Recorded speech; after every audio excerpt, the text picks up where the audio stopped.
When people hear anti-gender campaigns, it might sound like something niche or regional, but honestly, these movements have exploded worldwide in the last decade. Have you noticed just how pervasive their messaging has become? Absolutely. And what's wild is that they're anything but isolated. We're talking about coordinated networks stretching from the US and Russia to Nigeria, Brazil, and beyond. They frame things like gender equality or LGBTQ+ rights as threats not just to families, but to entire cultures and even national sovereignty. That fear-based angle is super effective, especially online. And the digital side is massive. These groups know how to work.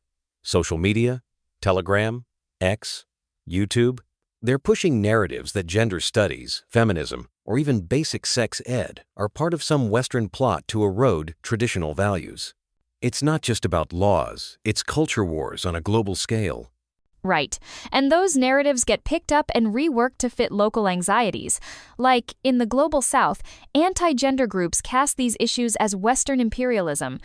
In Europe or the US, it's framed as a danger to kids or religious freedom. There's a real adaptability there, which helps explain how they've gained so much traction. That adaptability brings us to the religious networks fueling so much of this.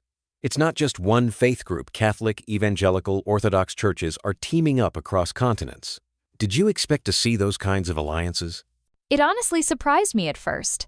I mean, seeing the Vatican, Russian Orthodox Church, and US evangelicals in the same room strategizing? That's not something you'd have predicted 20 years ago. But their shared goal, defending a strict version of the natural family, has made them unlikely but powerful partners. And they're organized. They host global congresses, lobby at the UN, fund massive campaigns. Over $1 billion has flowed into these networks just in the past few years. It's not just rhetoric, it's professionalized advocacy. And they know how to use moral panic, especially around children, to rally support. Plus, there's this emerging trend of partnering with Islamic conservatives in places like Africa or at the UN. They might disagree on theology, but when it comes to rolling back gender rights, they're finding plenty of common ground. That cross-faith strategy is pretty remarkable, and it definitely ups their reach and impact. Speaking of global congresses, the World Congress of Families, or WCF, has really been at the heart of so much coordination. Its influence is way bigger than most people realize. Have you looked into their origins? Yeah, it's fascinating. They started back in the 90s, right after the Cold War, with American and Russian activists worried about birth rates and traditional values. That US-Russia connection set the tone for how they'd operate, bridging conservative groups across continents. And their congresses are huge, thousands attending, with far-right politicians sharing the stage with religious leaders. They've even hosted events in places like Ghana, focusing on blocking sex ed or LGBTQ+ rights. It's not just talk. They're shaping actual policy, especially in Eastern Europe and Africa. What really stands out is how critics call them an exporter of hate, while supporters see them as defenders of tradition.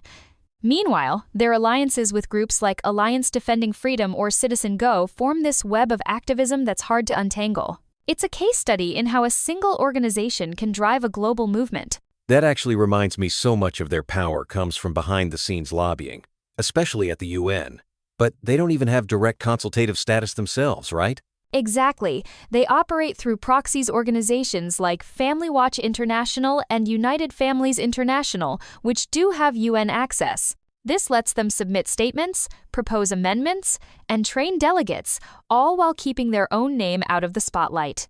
And their tactics are clever. They'll push for pro-family resolutions, use selective data, and target conservative or developing countries to form voting blocs. Sometimes they even manage to weaken or block progressive language in major UN documents. What really struck me is how they frame gender equality or sexual rights as Western neocolonialism when lobbying African or Islamic states.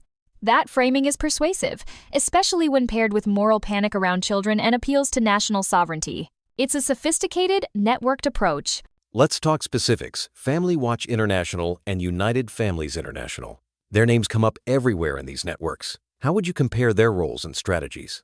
So, FWI actually spun off from UFI but quickly became much more aggressive, especially in Africa. FWI's president Sharon Slater has personally lobbied for harsh anti-LGBTQ+ laws and abstinence-only programs, even promoting conversion therapy. UFI is more focused on producing how-to guides and policy briefs, but both are deeply involved at the UN. And both have faced backlash. SPLC has named them hate groups for promoting pseudoscience and linking homosexuality to all sorts of disproven dangers.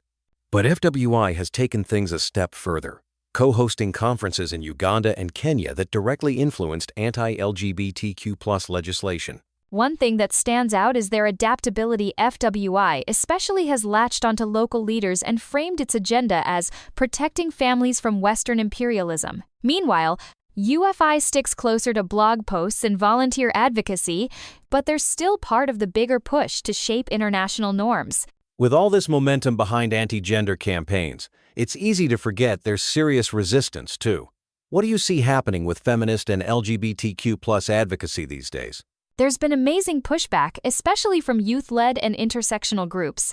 They're fighting legal battles, organizing protests, and using digital campaigns to counter disinformation. But they're up against well-funded, highly coordinated networks, so the resource gap is real.